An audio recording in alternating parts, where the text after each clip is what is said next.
Hey guys, it's Kyle McMahon. Welcome to episode 40 of Pop Culture Weekly. This is all about Tiger King, murder, madness, and mayhem. Justin, play that theme song. Pretend the intro music is there, but it's not. Welcome to episode 40. Episode 40 of Pop Culture Weekly. Yes. Oh man, I didn't know that. I feel extremely honored now, right? Yeah. And I am here with the one and only Courtney Lane. Hey there. Okay, so this is a much different Pop Culture Weekly than normal because we're not doing anything except talking about the best thing that has ever happened to my life, Tiger King. Are you sure it's the best? Or the worst? Tiger King, murder, madness, and mayhem. Okay, I don't even know where to start with this. Yeah, I mean... You got a printed out dissertation of every episode. I really like that. Literally every episode, because there's so much that happened. I feel like you could talk about every episode, like one episode per episode of this podcast. Yeah. That much stuff that happens. Yes, and more. Right. Because then you have to analyze everything together. I mean, it's crazy. So Tiger King is, if you have not seen Tiger King, first of all, I question your judgment. And secondly, you need to stop right now. Go watch Tiger King on Netflix. I never do this, but I watched all 7 episodes in like a 28-hour period. It's insane. That's how good it is. Courtney was like, you've got to watch it. And I'm like, I want to, but okay, but fine. So I did. And I mean, I'm really shook. My life has changed. I believe it's real is like my biggest thing. Like, is this really how these characters act like on a daily basis? You know what I mean? Like, and it just never stops being insane ever at all. Yeah. Not one single time. It's craziness. Yeah, that's the thing. So, you know, again, if you haven't seen it yet, you save this episode until after you've seen it, because it's going to be spoilery, but you have to watch this. I'm telling you, you have to watch it. As your duty as an American to watch this show. So basically, as we know, the show follows who we know as Joe Exotic, and it boils down to a rivalry between a big cat collector that has a zoo and a big cat collector that's an animal rights person. And then, no difference between those two really at all, but you know. So I love the memes, by the way. All the memes that are going. I can't stop looking at them. Like I spent 7 hours of my life watching the show, and then I spent another 7 hours of my life probably looking at the memes from the show, and they're equally, if not more funny than the actual show. Yes, it is hysterically funny, these memes. So, okay, let's just start with episode 1. Joe Exotic. Here are the notes I wrote. Joe Exotic, his music videos, LOL. That's what I wrote. The one where he's like standing on top of the truck. The background is like this storm. Yes. Like, you gotta, and also, is that his real voice or not? Like, okay. I'm pretty sure it's not. So notes. So it has been uncovered that Joe mimed. He worked with a country group that he paid $7,000 a song to record, and then he would star in the music videos for them, pretending that he was singing. I really want to know what his real voice... I mean, I guess I can imagine what his real voice sounds like based off of what his speaking voice sounds like, but I mean, I've heard before, like, celebrities and professional singers, like, they don't really sing how they talk, but when he started singing, it was like, there is absolutely no way that's actually his voice. And if it is, why doesn't he have a country music career and just leave all the other stuff behind? Right. Yeah, I mean... Good. I mean, whoever's singing is really actually pretty decent. So, just to give them props, it is the Clinton Johnson Band, and Vince Johnson is one half of that group. The other guy sadly passed away, as pretty much everybody in this friggin' series does, really. Joe would lip sync their work or sing quietly behind it, and they would mix in his voice. Wow. So even that was fake.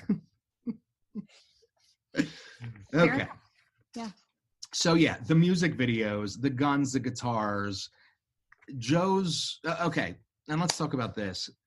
So we find out in the first episode that he has one husband. In the first episode, right? We just talk about the one husband, who decides to do his interview completely shirtless The whole time. the whole time. And I mean, one can only assume that he's doing like multiple interviews. I mean, for the most part, he's sitting in the same spot. So I think that they break up like one long interview over the series. Right. He was shirtless every single time. So I can only imagine that he just wanted to stick with that theme. Yeah. And then he has a tattoo. And by the way, his husband is straight. Yeah. I You forgot that find part. that out until much later, though. Like, he basically used drugs and tigers to con straight men into marrying him. Right, which Well, and that was crazy too, because like initially when you see John, Joe's husband, you're like, I feel like he really liked him. Like, yeah, it seemed like he was like more in love with him than Joe was with John. Yeah. That's how it seemed anyway. And then, you get later in the series and the whole like Travis thing happens where like Travis wants to get married to both of them or whatever. They want to have that wedding, which I'm pretty sure is illegal, but okay. And to me, like during their wedding ceremony, it almost seemed like John like didn't want to do it. And I felt like that. And I thought it was because he was jealous. Like he just wanted Joe to himself. And then later you find out he didn't want any of this. He just wanted the drugs and the tigers, and he's straight and he's sleeping with the staff. Right. And so I did a lot of research about all of this because this has, I don't know why it has just become an obsession for me, which is weird, but also we're quarantined. So, I mean, what else am I going to do? Start, naming the grass again. So thank you for laughing. So, apparently Joe, this guy, John, really did love him. John really did love Joe, but also loved what females can bring. The nether regions down there. Gotcha. Yep. You know what I mean? They can bring, yes. And I guess Joe seemed to be like okay with that to a point, and then he got the girl up front pregnant or something, and then John realized, well, I really love this girl or whatever, and then it turned into a big fight. So it seemed like, at least from the research that I've done from his interviews and stuff like that he did love him at one point. I think so too. But I also think that, I mean, like I love Joe and I think I loved him like right from the start. He had like a kind of a tragic like upbringing, and I don't know, like something about him. Obviously he's very charismatic. He got all of the nation watching the show to love him. Yeah. Even though he is extremely flawed and he somehow has had multiple husbands and he is who he is. So like he has this like magnetic personality, or I guess like that's the only explanation. But I love him and I think he's great. The more the series goes on, I still love him, but I don't like him anymore, I guess. Yeah. So like I can see how John would be like ready for this to be a closed chapter. Like, he is very controlling of his lovers, but his lovers aren't allowed to do anything. And yet he can have multiple partners. Like, it just doesn't, it's obviously unfair. It's obviously based out of insecurity. Right. So like, how long can you put up with something like that? It's a very manipulative and somewhat abusive relationship. So like, it's kind of like Stockholm syndrome at that point, Yeah. And it seemed that when Travis entered the picture, he was kind of like the new thing, and John was no longer getting that like exclusive attention. Right, exactly. Meanwhile, he's also getting this girl pregnant, and it kind of just created a perfect storm of, you know what, I'm out, in my opinion. Absolutely. I think so too. But he did get a pink camouflage gun out of the deal, so 15 years of your life doesn't seem like that much when you get drugs and pink camouflage. Yeah. And the man has a tattoo. Now, if you're just doing this for drugs, you got a tattoo that says private property of Joe Exotic above your crotchal area. But think about it, though. Like, you are not just doing this for drugs. You are doing this for meth, mostly. Right. Which messes with you so bad. I mean, he even said later, he was like, I'm still whacked in the brain from all the meth I did. Like, imagine how he was when he was actually on it. Like, you can make any decision, think anything when you're in that state of mind all the time. Who knows what reality is at that point? So, yeah, I really absolutely do not doubt that he got a tattoo right there. And also, can we just talk about, I know this is the last episode, when he gets it covered up, like, it doesn't even cover it up. It's like this little, like, why? And I just thought that was so weird. They should have just made, it was like a little bowl or something. Yeah, they should have just made the head bigger to actually cover it up. I know, it bothered me so. I was like, really? That's your grand effort? I don't know. That really, like, out of everything, I was like, are you serious? Yeah, like, and the guy's I questioned absolutely nothing else in the series. But that part, I was like, why? And the guy's like, the tattoo artist is like, oh, it's just a memory now. And he's like, not a memory anymore. And then he stands up and it's like, well, half his name's still above your crotchal area. Like, you're still going to remember him. Right. Like, unless the meth was that much that you're just going to forget one day. Which, I mean, I'm not sure. So yeah, me either. And also that John, he got his teeth fixed. He got fake teeth. I saw that. And he looks like a completely different person. He does. Because initially his teeth were practicing social distancing. I thought it was a good message for all of us. It is. Yeah. But what was really interesting about Joe, and what I think at the beginning he really did do was, and somebody said it, he created a family of misfits. And he was the biggest misfit of them all. And I was like, you know what? That really kind of sums up his whole life. He really kind of did accept everybody into his crazy, insane world. And they were all misfits, whether they were, drug users or former criminals or whatever. If you were a relatively good person in his mind and wanted to work or whatever, he brought you into his family, which is... It was something that stuck out for me on the first episode before we got to know him more and more. Absolutely. And I also think that, like, I mean, he is used to rejection. Like, he talks about, and I think, like, his rejection from his dad, like, definitely really impacted him in the long run. And, I think so for him, it's not only just like, I want to accept people because, I wasn't accepted and I never want anyone to feel the way I felt. It's also like, in a way, I think it might be, if I surround myself with people who don't really have any other options, I am their idol then. Yeah. I'm like their savior, basically. Yeah. I give them a place to live, even if it's not the best. I give them expired meat to eat for free. I pay them $138 a week to work 12 hours a day feeding dangerous animals. I mean, it doesn't sound great, but, like, think about the other options that these people might have. Like, there aren't any, really. Yeah. Yeah, like, there aren't. People sitting at the bus stop, they have nowhere to go, and they're just going to sit there until, extreme desperation for food or water kicks in. And then what? We're going to have to put themselves back in jail just so they can get a meal. Yeah. So, like, it's not the worst thing ever. No. It's not the best at all. No. Not the worst. So, in episode 2, within the first 30 seconds, the girl loses her damn arm. Okay, Staff is the MVP of the entire show. First of all, if I lost my arm and they were like, hey, it's going to be 2 years to get it back, I'd probably do the 2 years of, like, that's perfectly reasonable. But she was just like, nah, got to get back to the zoo. Just chop it off. Yeah. And what's crazy is, I mean, maybe it's because I wasn't paying attention or they did a very good job at hiding it. Before that happened, I didn't even notice that she didn't have an arm. Neither did I. And for the record, from my deep research of these people, he identifies as a he. Oh, okay. Just for the record. I did not know that. Yeah, neither did I until I did the backstory. So, but yeah, I mean, and he's like, well, it's been 5 days. I got to go back to the zoo. He doesn't sound like that. That was a horrible impression.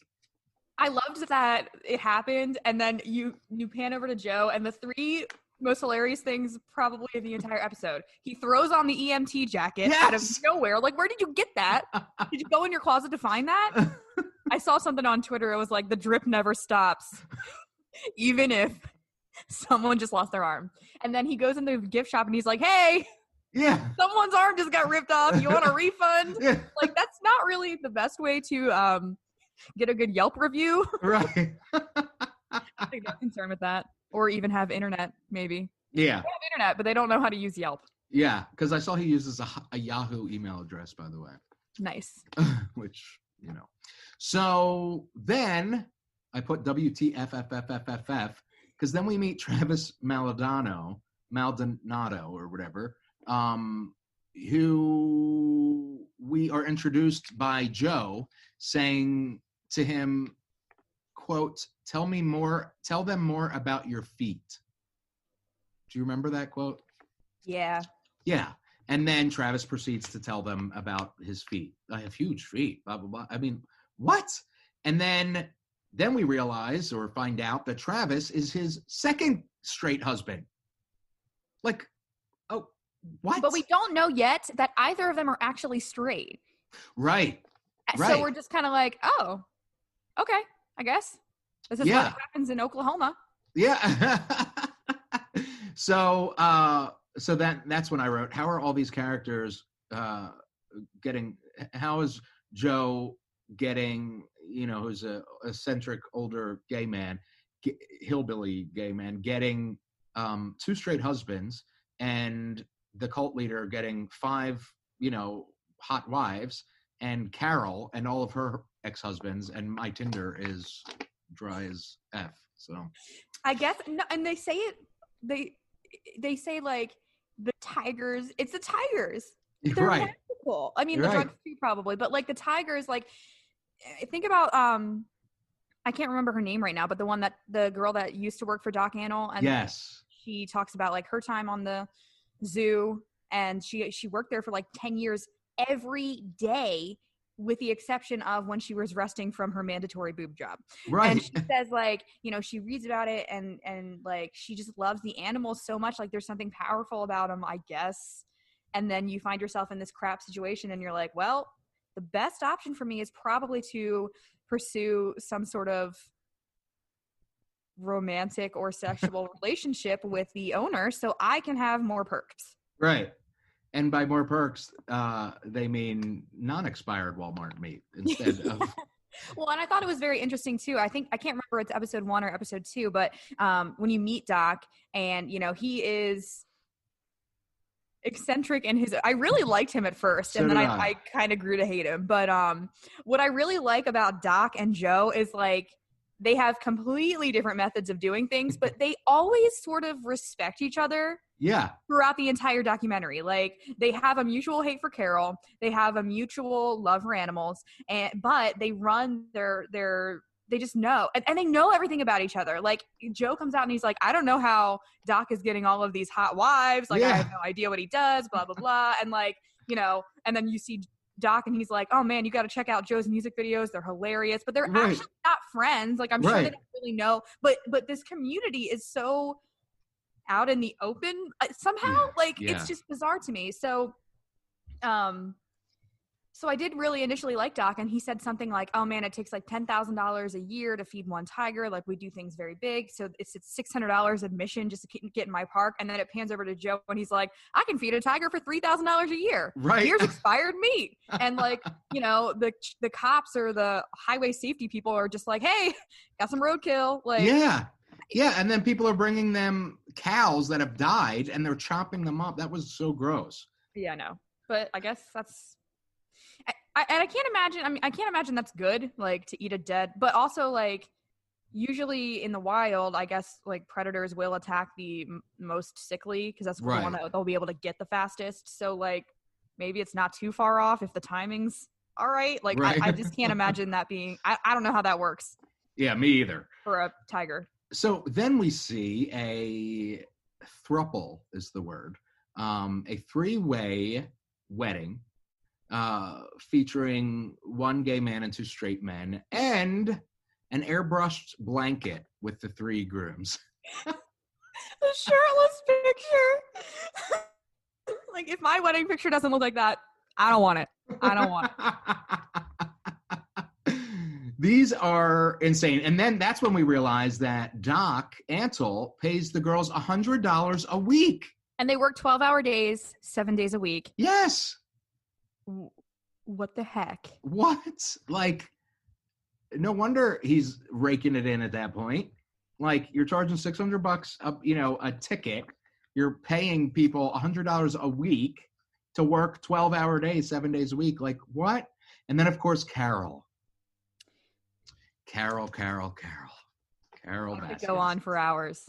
So, Carole, hey, all you cool cats and kittens, it's Carole. I actually wrote on my sheet here that exact line, and I meant to, when you introduced me, say that, and I completely forgot. And I'm so mad now. We have to do shots of us, video shots of us, like lazily driving our bikes down the lane. You know?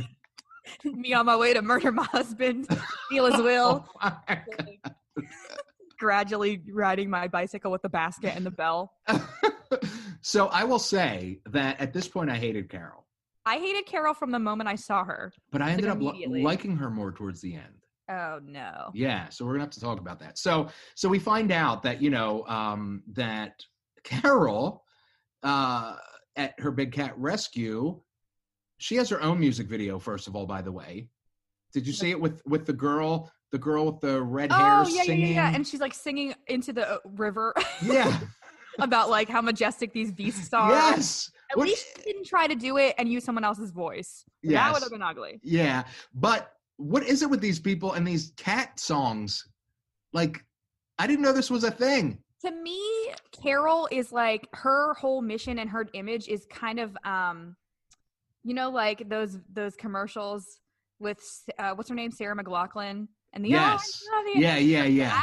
So she tries to like market like this guilt and this right heartstrings. So that's kind of where she gets her inspiration. It's just not as well done. Yeah, that's true. So, and then of course we find out that Carole has her own volunteer system where these people, first of all, they go by shirt color. So it's like so well done though. It really is. Like, she should be doing like huge nonprofits across the country. It's like, I work 6 days a week, 12 hours a day. And after the first year, I get a yellow shirt. And I get paid $0. Right. I get a yellow shirt. That is right. And then she's like, I don't even know these people's names. They've been here for 5 years. And I'm like, I should probably learn who you are, Becky. Like, what? And what I just bothered me, like the second, like she's like, oh yeah, we give them a nice place to live. And I'm like, all right, I understand that, like, if you were to take a tiger who was nursed by a human, you can't just release them into the wild. Right. Obviously. They're not going to know what to do. They're expecting to be fed. They're going to die. But you think it's a better solution to put them in the same cage and then charge people admission to come see your zoo. What is the difference? Like, exactly. That made me so mad when she was doing like the video, like, oh, and then people were like, I love this place so much. It's like the Ritz-Carlton of Tiger Say. Like, are you kidding me? You know what the real Ritz-Carlton for tigers is? The wild. Right. But okay. Susan. Oh, Susan. So another quote, that Tim Stark guy who ends up becoming important later, he says at that point to Doc Antle, because we go on a tour of not really Doc Antle's zoo, but his wife's houses as we're and driving. They're all really big. Yeah. He's like, here's China's house, here's Bebe's house, here's, Starwind's house. It's like they have to like change their name and everything. And it was like, what? So anyway, so then Tim Stark says, I love this quote. And he's talking about Doc Antle. I don't need you to teach me a damn thing about how you got them animals trained. I need you to teach me how you got them women trained. And it's crazy. It's a cult. I swear it's all manipulate. I just can't understand it. Yeah, it's crazy. Every single one of them, all three of them, Doc, Carole, and Joe, all have people practically worshiping them. Yeah. And working for them for either very little or absolutely nothing. Right. And I can't even get a text back? Are you kidding? What am I doing wrong? And then the girl that essentially escaped from Doc Antle's, she had some tea to spill. She, she was given all the deets on what really went down. And so that was interesting. But then I wrote in all caps, wait, what? Carole inherited millions, because they just dropped this at the end of the episode. Carole inherited millions from a missing millionaire husband. This just dropped in the end of episode 2. And they think she fed him to the freaking tigers? What's crazy is, so like her previous husband, Don, and then the new husband, the weird guy, they're both like old men. So I really like didn't realize they were different people. Right. Until it went through the whole like, and then I'm like, oh, he's already gone. Yeah. He's been gone before like this project started. Like because they kind of look the same to me. Yeah, they did. So Which I brings was like, us, wait, what?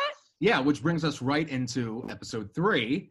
So Don Lewis was 22 years older than her, and married, and apparently wealthy at the time. And Carole has just left her current husband, and is walking down the street, and this man picks her up on the street, and she gets in the car. He literally says, okay, just get in the car. You can hold this gun to my head. Right. If that's the start of your relationship, someone's going to wind up dead. Yeah. And she gets in the car, and then she says, and they show like a shot of somebody going into a motel room. She's like, and then I slept with them. And I'm like, Carole, you nasty girl. She's like, I went from throwing a potato to my husband to escape to sleeping with a random man that I saw who picked me up on the side of the road near a gas station. Not only that, but yes, the potato. And Kyle's Tinder is still dry. But the potato, can we talk about that for a minute? Like, and I'm not making fun of domestic violence at all. No. But what do you mean you threw a potato at him? And how did that stop him? Right, like what kind of arm do you have that you're chucking this launching? Yeah, that you're launching this potato at this man that apparently knocked him out so you could escape. Like what does that do? I don't know. Maybe it's just scared of I can't even imagine a scenario where that makes sense. So right. I'm not even gonna try to. And you know what? I was just gonna say, I can't imagine a scenario where any of this. Well, it's probably not true, though. You know, that part. Yeah. Who knows what's true, because that lady definitely killed her husband. So you do think she did? I mean, I think that it was very poorly looked into. Yes. So let's talk about that. So he loved breeding cats, and and so she began saving them, the ones that he was breeding. And then this is really interesting, and I don't know if this was in the show or if I read it in one of her interviews. He goes to Costa Rica once a week while she is on her period. Oh. I didn't realize it was that time. She says that it's to have sex with other girls. The show says to have sex with other girls. The show says that it's to get around regulations of breeding cats. But the show also says that he had like a wandering eye, and she thought that he had girlfriends in Costa Rica. So I mean, maybe both were true. Yeah, like I couldn't want to go breed cats and then be like, the timing is better when, So then I think it's valid. Yeah. Yeah. So then he gets a restraining order against her because apparently she keeps threatening to kill him. So that was in June, and then he disappeared in August. Of course, this is all allegedly. We don't know. We're just going by what we see in interviews and the documentary. So just legal. There you go. But in any event, completely vanished. And she states that the last thing he said to her was she needed to have someone get him a truck ready for his trip to Costa Rica. And then one of his children says that he mentioned, if I can pull this off, it will be the slickest thing I've ever done. But that he doesn't tell him what he's talking about. So, sorry. No, I don't. Go continue. So I'm like, so then they just leave or allegedly, his truck is just left at the airport with the keys in it. No flight records, nothing. They do say that he owned planes that he could fly. But they also said that they were too small. They couldn't make it over. Right, over to Costa Rica. So here's my thinking on this. And again, my opinion, I think that they worked it out where he disappeared. I think he wanted to disappear, and she,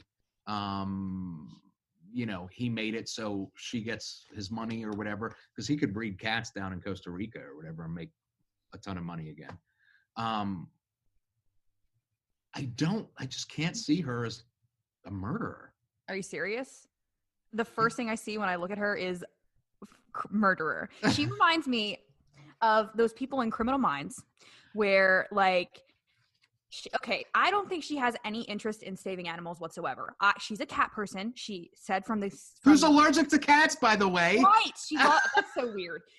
All her stuff, like, she's obviously very, like, she's got this weird obsession, It reminds me of, like, older people who have, like, obsessions with, like, dolls, and they like to collect things, and the fake isn't good enough, and the smaller versions aren't good enough anymore, so she wants to collect these tigers now, and I think that she probably convinced her husband Don, like, okay, I want these tigers. It's a good business opportunity though, because he's the one with the money, right?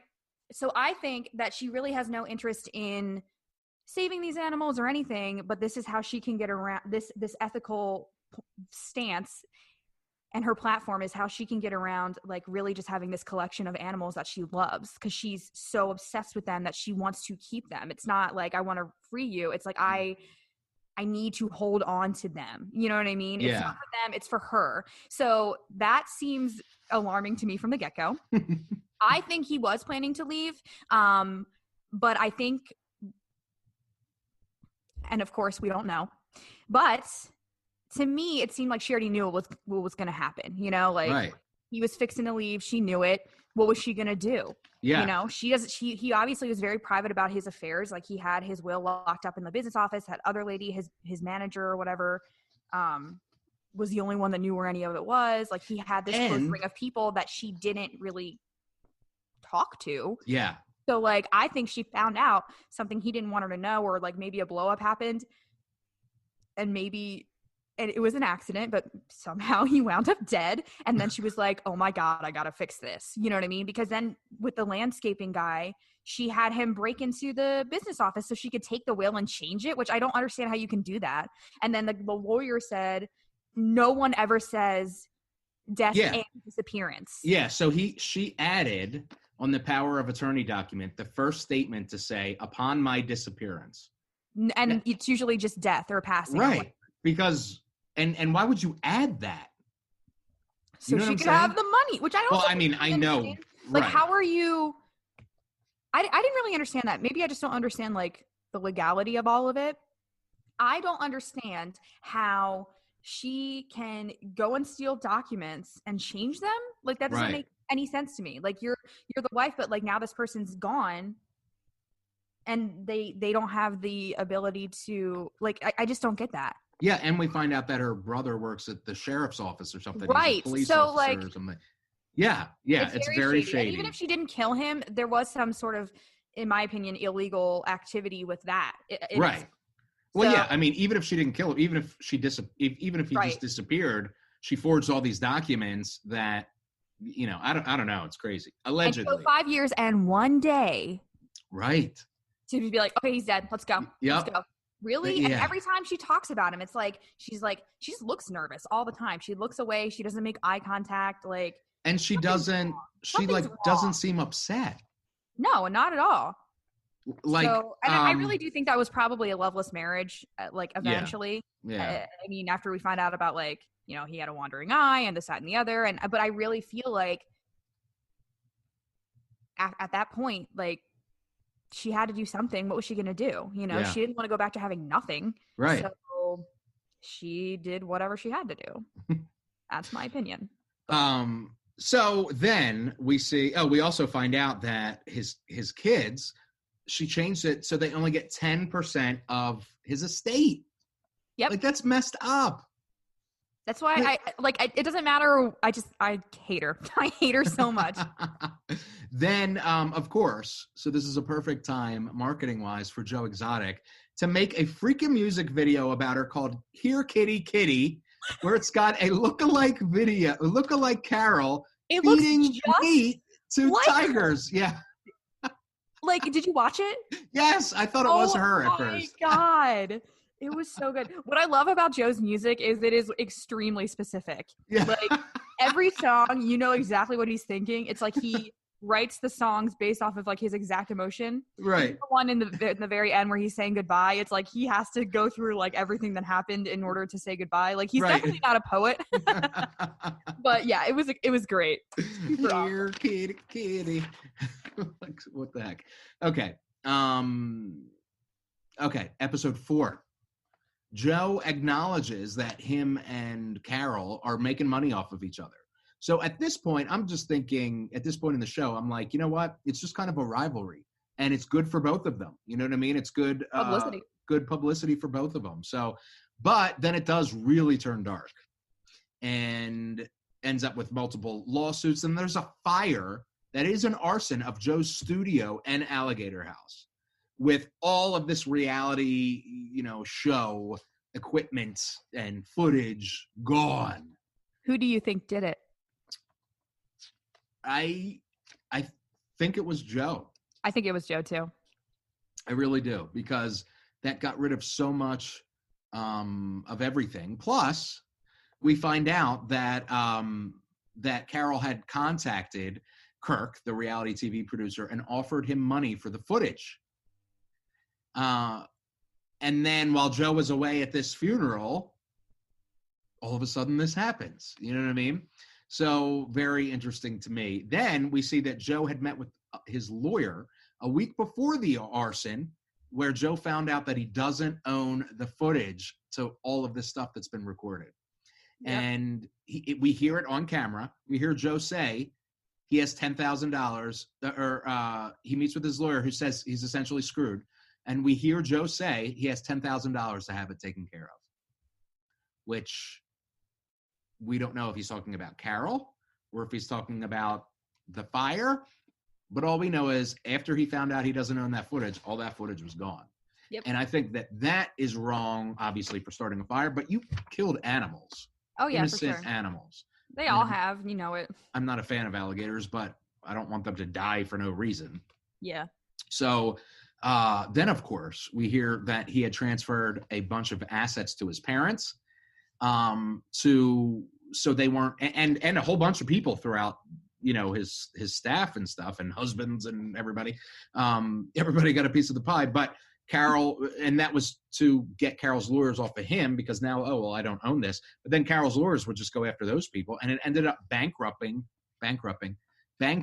his parents. I know. And sweet little old lady. I felt so bad. And it's equally, it's more Joe's fault, because, you obviously you should not do that. Like, what is wrong with you? He's a user, and he is. But for Carole to say, I want your parents' house. Yeah. Like, how much money do you possibly need, and how is this solving your problem? How is this going to benefit any of the tigers in Joe's zoo? It's not. Mm-hmm. It's just, and that's what annoys me about her, is because, she can claim all day that she loves her animals or whatever, but at the end of the day, what she really loves, and what they all really love, is the money. Yeah. And none of them are any different. It is like pot and kettle all day screaming at each other, and that was just so disgusting to me. Regardless of the whole husband killing thing, like, I just feel like her, because we don't know if that's regardless true. Of the whole regardless of the murder, we don't know if that's true, but like, I just don't think that she is a good person. None of them are, but the way that she markets herself is so amazing, just really frustrates me. Yes. Yeah. And of course, so the lawsuit was about Joe making a logo that was very similar to theirs. Which ended up costing him $1 million. He got $1 million judgment, which is why she started all these lawsuits. It really was. And it's kind of smart in a way. He just should have been a little bit smarter about it. But he could have just, and speaking, in the terms of us, the both of us that do our digital stuff, he could have just paid to like have ads on Google. Right. Like, you can do that. You can can't you just like, if I Googled like big cat Just rescue, outbid them. Yeah. it's stuff like Yeah. it's not that hard. I mean, he probably would have spent near the same amount outbidding her, but by the time she caught on and by the time all this went down, like, wouldn't that have been an easier solution? Yeah. But we're all about revenge. We're not about thinking intelligently here. So then Jeff Lowe comes into the picture saying he's an investor and he's going to help save the zoo. Of course, because nobody in this show is not. Him and his wife are swingers. They really do not believe in monogamy down there. Like, what the heck? Every single person in this show has multiple partners, which, I mean, hey, good for them if everybody's a willing participant. But I'm just saying, like, you know, share some love here. Although I don't really need any of their meth love, but allegedly. So anyway, he comes off as super rich, flies Joe out to his mansion, convinces him to put the zoo in his name so that Carole would have to start the lawsuits all over again. Sounds smart. Joe had spent a lot of time with this guy to trust him, I guess. But then, again, they dropped the bomb. He wasn't really rich. The mansions were rented. He owed money everywhere and was basically living a lie. Which I don't really understand, because then he goes in and he does spend a lot of money to, like, renovate the zoo and then get a new zoo later. Like, where did he get this stuff from? Did he just get a giant loan? That's a lot of money. Yeah, I don't know. Crazy. And it's never really explained.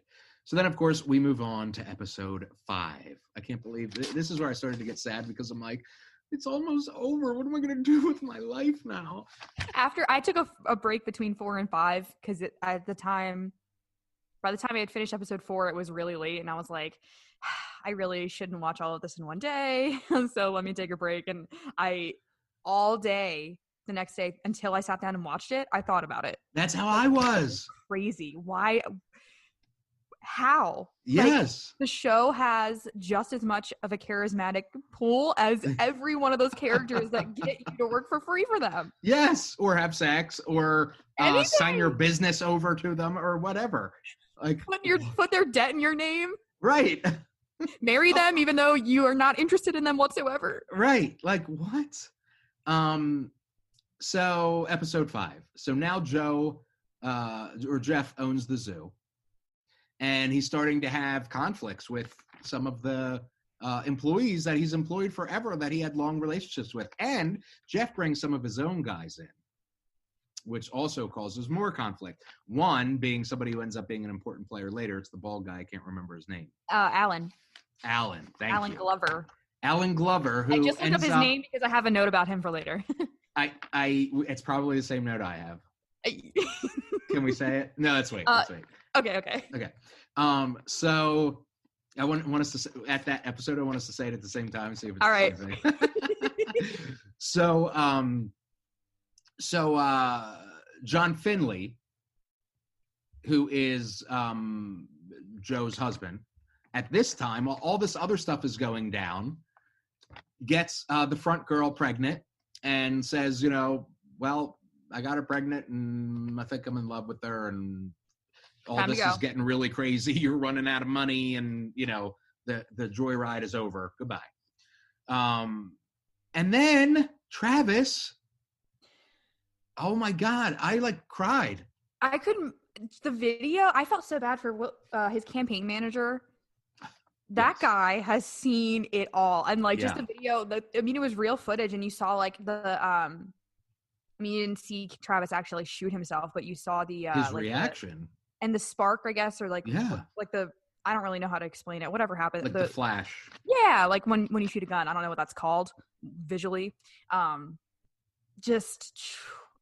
I knew he died. Like, you can kind of tell, or something happened to him, like whether it was he was dead or he decided he just didn't want to, like, something happened, obviously, because he never did any interviews except for that one. And it wasn't an interview. It was like his audition tape to be like part of the zoo almost. Right. So you never really see him comment on anything. You never really see him at all. And it was very tragic. And yeah, that was crazy. I Yeah, mean, because he thought that he knew the gun had a bullet in it, but thought that it wouldn't work. but did he Because though? I think he did, because they said he always joked around like that. I know, but I really feel like there was something darker there. Like, he obviously hated his life. Like, he said all the time that apparently that he felt like he was a prisoner and like all this stuff. Like, maybe it was an accident, but I don't think that he cared enough about his life to not play around with a really dangerous weapon. Yeah. Oh yeah, absolutely. And then at the freaking funeral, Joe is putting on a show. First of all, why is he wearing a priest outfit? I have no words. I don't know. Can we talk about his eulogy though? Like, Yes, where he's talking about Travis loved to put his balls in people's faces. Like, okay, first of all of you have seen his balls. His What? mom is sitting right there, and she's the death of her son. Like, and this is where I really started to like, after everything. Like, I don't know. I feel like this show is so shocking anyway that like right from episode 2, you just kind of learn to accept everything that's happening. But this is where I was like, okay, like I've really had enough of Joe at this point. Like, this is so ridiculous. And you know, you had to get up there, and he even sings like one of his songs. Like, yeah. Can we not? Like, it yes. just, it seems so fake. And like, even though he was, I do think he really did love Travis, and like he was obviously forever changed and really upset by what happened. I don't think he loved anyone more than he loved himself. So that's why he needs to put on this show. Like, he just always has to be the center of everything, regardless of what happens. Yeah, and it was actually during John's interview around that funeral that John said, you know, something similar to what you're saying, which was, you know, yeah, he loved me. Yeah, he loved Travis, but he started loving the money and the fame and the performance of everything more than anything else, even the Tigers. Yeah. Which is crazy, because, you know, you're dealing with real people's lives and these animals that are relying on you for survival, and they've just become secondary to you trying to be a whatever it is he was trying to do. Superstar. Yeah. Governor. President. And president, yes. So where was I? Within 2 months after Travis's passing, he finds a new guy who's also pretty attractive. Yeah, who is gay though. I mean, not that matters, but my kind point of, is, yes. Well, it makes more sense. Yeah, it's maybe he's actually interested in him for like reasons that you should be interested in someone for a relationship. Right. Although I'm still convinced that those 2 other guys loved him. I really am. I do too. I mean, I think that like, how can you go that long without developing some sort of feelings? Like, if you really aren't into somebody, or if you really don't love somebody, you don't stay with them for 15 years. Yeah. I mean, that's, you know, that was when you really have no responsibility. Right. It's not like they had kids. It's not like that. You know what I mean? Like, there's no household to, because I mean, people do stay together for kids and things like that. But like, what is keeping you here? Right. Desperation. Like the lure of Walmart expired pizza meat. Oh my God. Meat pizza. When they started putting it on the pizzas, though, I was like, you have got to be kidding. I bet you everyone that has ever gone to that zoo and eaten a pizza is watching this documentary and they're like, are you serious? What? So he marries Dylan 2 months later. Then then we go into episode 6. Wait, and also, like, another perfect example of how Joe is such a user. He invites Travis's mom to the funeral, and then she's like, it was just me there. Because to the wedding. He wanted everyone to know that she was cool with it. To the wedding. Yes, to the wedding, not the funeral. Yeah. Like, that at this point, I'm like, okay, Joe is not my favorite anymore. Yeah, I know. That's when I'm like, wow, like, you're a crappy person. And I don't think he always was that way. You know, me neither. I mean, you can see him really kind of, like, it's 7 episodes, but I mean, this feud has been going on since the 90s. Yeah. So like, a lot can happen when, I mean, that's a lot of time to change. Yeah. And you can kind of see it over time through his interviews and stuff. You can kind of see him get less, not human, but less caring about anything. Crazy. So then, episode 6, we find out just in passing that Jeff Lowe, the investor guy, strangled his first wife. I know, and no one really says anything about it. Like No. everyone's delivery is so nonchalant. Like they'll drop the biggest news, and it's just like, well, Jeff did strangle his first wife. And then the producer's like, wait, what? Like, nobody told us this? Right. And like they show you like the court papers and stuff, and you're like, why is everyone so calm about this? Yeah. Because it's been so long. Yeah. You know what I mean? Like they already know this information. They're just kind of retelling the story because it goes over 15 to 20 years. So then it's like I'm rehashing like all this old news, and we're like mind blown, which is why I think it's so great in a way. Like the way they deliver stuff is like, huh? Like you have to watch it like multiple times almost to really get everything. Yeah, it's insane. So Jeff goes to the bank and finds out that Joe was embezzling money from the zoo. And Joe, he also finds out in passing by the bank teller that Joe is being investigated by the feds for something else. And how is that? I don't understand. Like, first of all, if I was being investigated by the feds, and obviously I'm not that type of person, but if I was, I would be really mad if my bank teller told somebody that. Like, hey, don't we have some sort of right to privacy here? Right. Like, hey, TD Bank, Karen, why don't you keep my business to yourself, Karen? Exactly. Karen. So then he gets in a fight with Joe and ends up telling him, we don't know in that episode right then what he tells him. But he tells him that he's being investigated by the feds for something.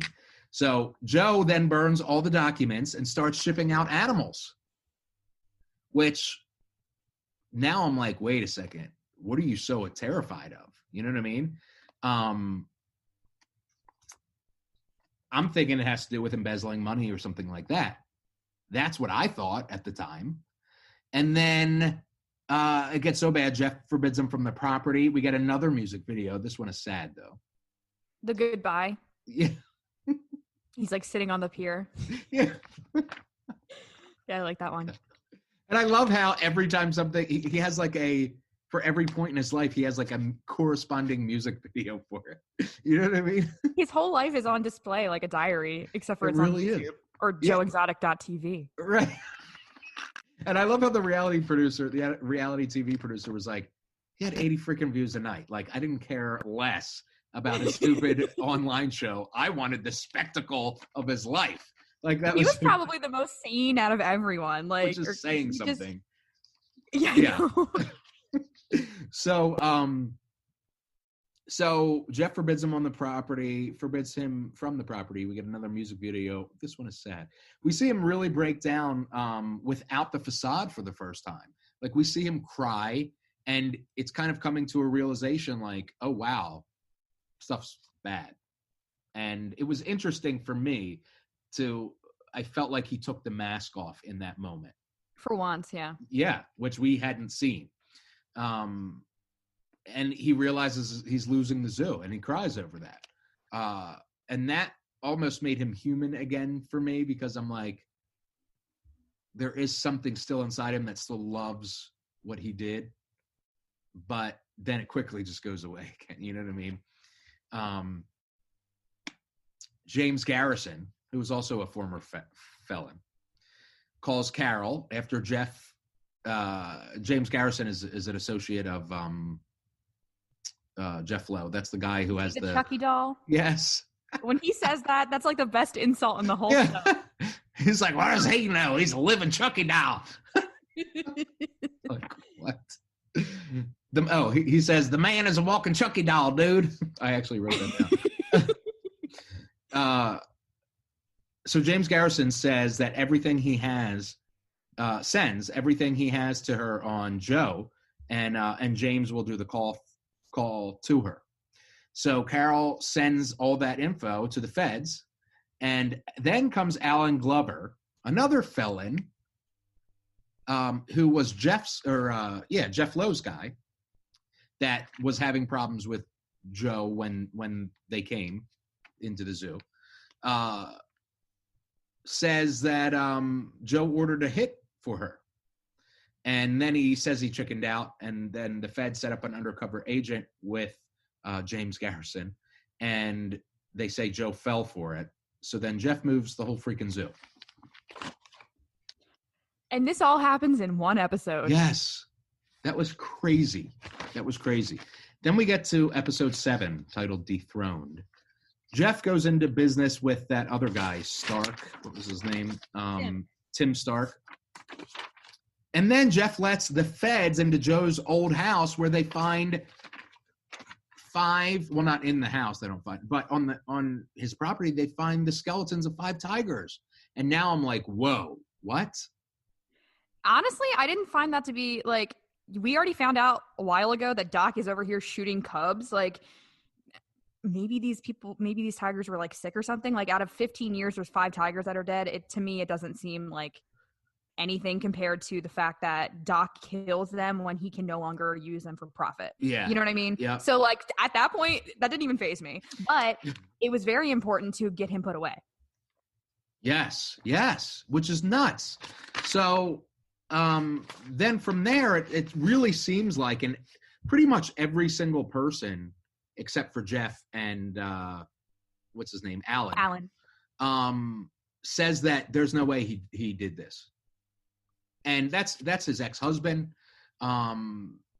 Everybody says that there's no way that Joe did this. He talked about it, but he wouldn't actually ever go through with it. And then we start seeing evidence that it really could have been a setup by Jeff.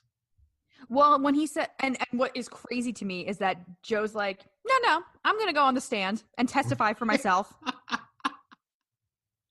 Probably not the best idea. However, ever. I feel like he provided answers. I mean, they said he provided answers for everything. Yep. And it is really sad because they say, no one was there for him really. Like, nobody was really sitting on his side or whatever, because the feds had already gone to everybody and they're like, hey, if you testify for Joe, you're probably going to jail too. Right. So, like, what option did they have? Like, it really is sucky. And, it's not in anyone's best interest. Like, I was surprised that, I can't remember his name. He reminded me of Shaggy. He was like one of the zoo people. Oh, and he was really upset. And then he passes out in his bed in the middle of the interview. Yeah. He has like a tiger in his bed. Yes. Whatever. I was surprised that he he seemed to like just be like throw him right under the bus. And then, but there were other people who I felt like didn't want to, but then even the Chucky doll guy, right? He was like, maybe I messed up type thing. You know what I mean? Because now Jeff Lowe got what he wanted out of him, and then he didn't let him be part of the zoo, even though it was really his idea. Right. But back to the testifying thing, and Joe's defense was, Jeff told me that Alan needed money to get out of town, so I gave him $3,000. Right. So, like, what is the truth here? We don't know. I do think that Joe always walked the line. Like, his personality was extremely I'm not even sure what the right word to use is, but in today's society, especially, like, even making jokes about that, doing like the fake I'm gonna shoot you thing, like, that's extremely dangerous. Yeah. Especially when it comes to you, like, legally. Like, you can't do those things. But I don't think he knows that. Like, he's just kind of like, he ran for governor and said that he had tried drugs and has had kinky sex, and he got 19% of the vote. So, like, do we really think that he's capable of, like, doing all of this? I don't think so. I don't really think it was like, I mean, he definitely wanted her to die, but do I think he would have done it? No. Yeah. So I do think that Jeff set him up, and it was easy. I mean, Jeff is obviously smarter than them, but he's a terrible person. Exactly. And I think it was Doc Antle said, he's not smart enough to put all that together. Exactly. And that's why, back to their relationship, that's why I kind of like their relationship up until the end, where Joe definitely gave the feds dirt on him. But at this point, like, well, no one was here for me. Yep. I'm going to do whatever I can to get out of jail. Yeah. So yeah, what a twist of events. Before we end that with the ending, let's say what we were going to say about Alan Glover. Alan Glover. All right, Ready? 1, 2, 3. Bathtub. His interview in the bathtub. Yeah. Why is he in clothes? Like I can just imagine they're like, hey, like, we're back to do this follow-up interview for the documentary, and he's like, all right, like, follow me. And then they're like, why are we in the bathroom? And he's like, well, I gotta take a bath. And they're like, and he's like, don't worry, I'll wear clothes. What? Like, and what's so crazy is, like, when I was watching it, I said to myself, that's kind of weird. But there were so many weird things that had happened through this whole thing that it was almost as if I was desensitized to that.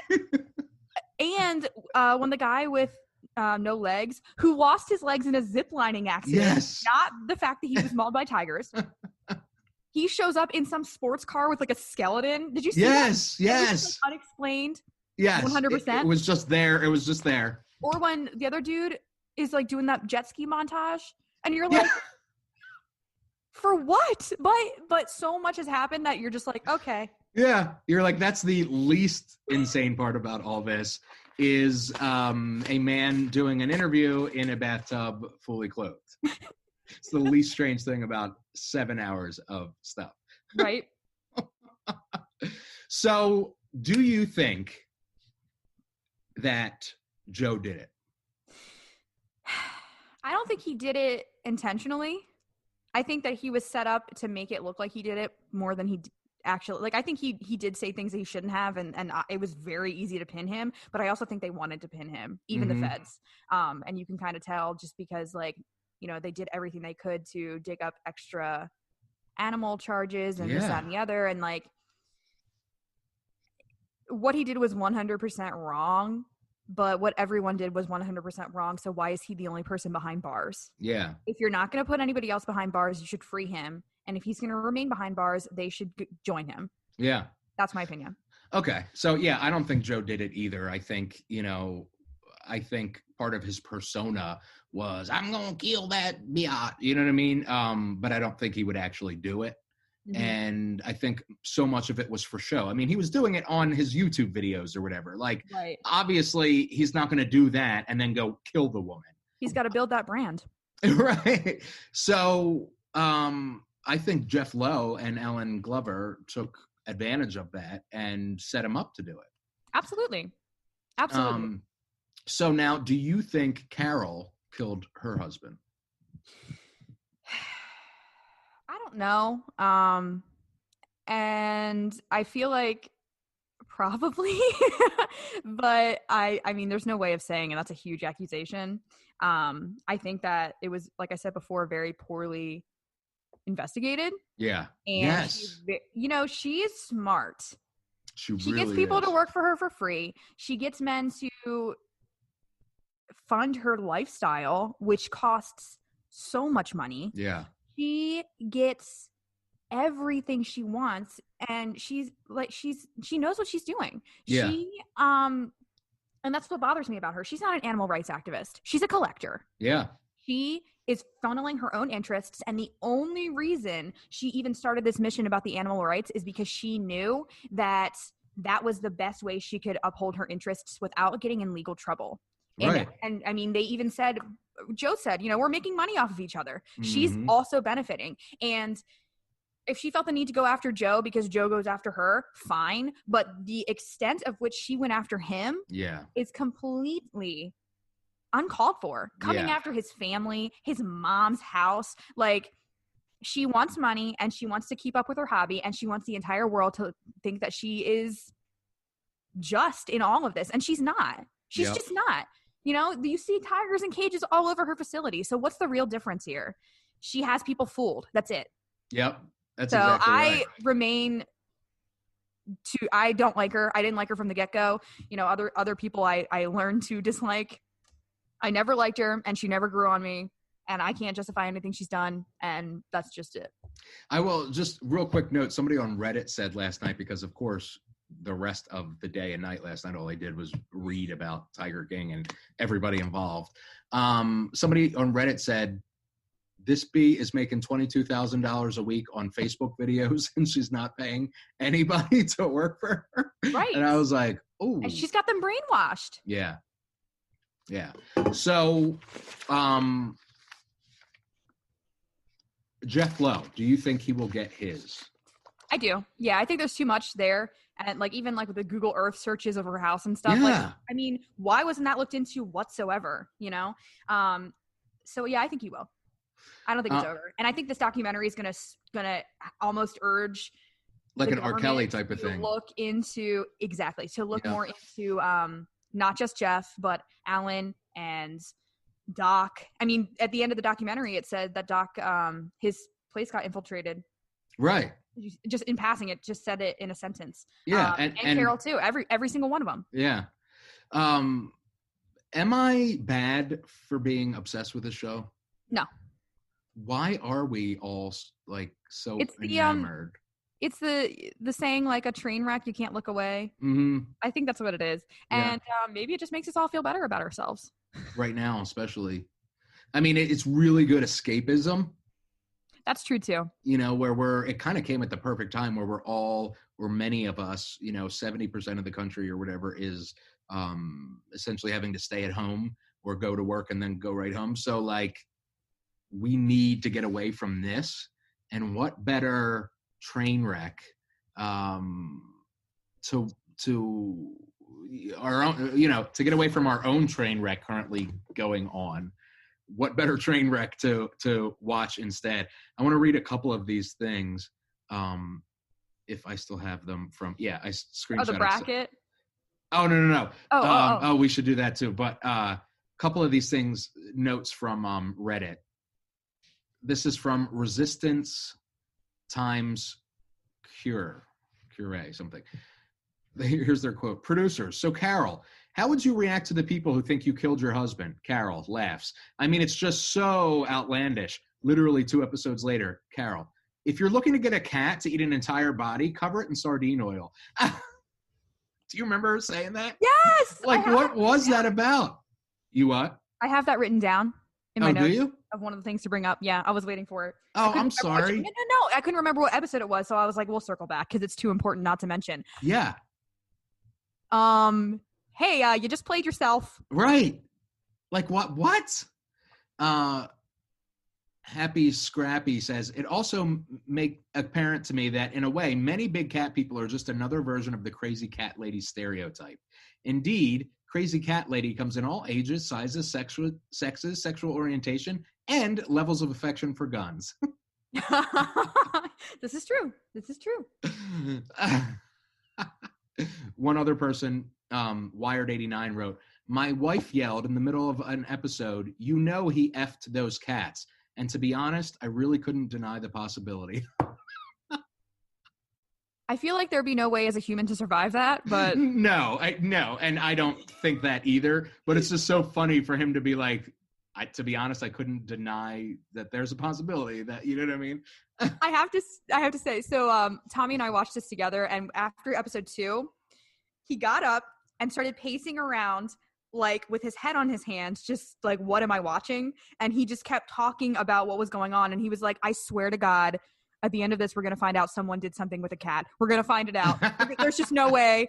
And I was like, I mean, who knows? But it took a much different turn, I think. Yes. Yeah. About a whole plot about murder. Yeah. It's absolutely insane. So Starbucks said, basically, this is the summary. First episode of Tiger King. This mother effer, who the hell does he think he is? Last episode of Tiger King. Oh my God, they effed him over so bad. How can I write to him in jail? There's a GoFundMe starting to free him. I wonder if he's got bail. Like, I wonder if he can make bail. I don't know. They didn't say anything about parole. You have like 29 years or something. I don't think bail. Oh, initially it was supposed to be 70 something, and it got knocked down to 22. 22. I think he'll get and I mean, I think this is how it works. I think he'll get time off for giving PETA all of those documents. It did kind of make me sad. I think I told you that he gave them dirt on Doc Antle, but like, he deserved to go down. They had such a mutual respect for each other through the whole thing. But I mean, you got to do what you got to do when you are in jail for 22 years. Yeah. What are your notes? We did most of them. I just wanted to mention, okay, well, I wrote down campaign manager. I think we talked a little bit about him, but I love when he was like, I was Joe Exotic's campaign manager and it was the worst experience of my life. And he takes like a huge drag off of his vape. That poor guy has seen, aside from the suicide, a lot. And they met at he was the manager of the Walmart sporting goods section. I know, and he was like, I knew it was going to be a train wreck, but that was my dream job. So I wonder if Joe knew maybe he was in school or something. Like, I don't know, but I wanted to mention that because, man, that was great. Like between him and the producer, it's nice that they're there to give you a little bit of like a reality. Yeah. And then my final note was the real message, because to me, like we follow these 7 hours through absolute insanity. Like the whole time I'm laughing, I'm saying, what the heck is going on? Like I'm verbally gasping, I'm standing up. Like, I mean, it's a thrill ride. It really is. And you can't help but laugh at all the memes and stuff that come out. But and I think Netflix does a really good job of this. Like, it's a documentary. Don't forget, I'm going to say one sentence and it's going to make you remember, because at the very end, Saf says not a single animal benefited from any of this at all. And then at the very end, because they say the statistic in the beginning about like the tigers in the wild and how many there are, but there are over double the amount of tigers in the United States that have been bred and used in captivity. Yeah, than there are in the entire wild. And then like it really, it kind of ends on a dark note in a sense. You're like, oh wow, like that all was really funny, but like let's not forget about what the real message is here. And then you think about like, how can you fix that? You can't just release these tigers. So like I said before, like they'll die. The tigers that have grown up in the wild will absolutely demolish them. Right. Or steal whatever food they were trying to get at the very least. Yeah, it is. And that's ultimately what this all is about, is these people bred these wild exotic animals for their own pleasure and money. Reasons. Yeah.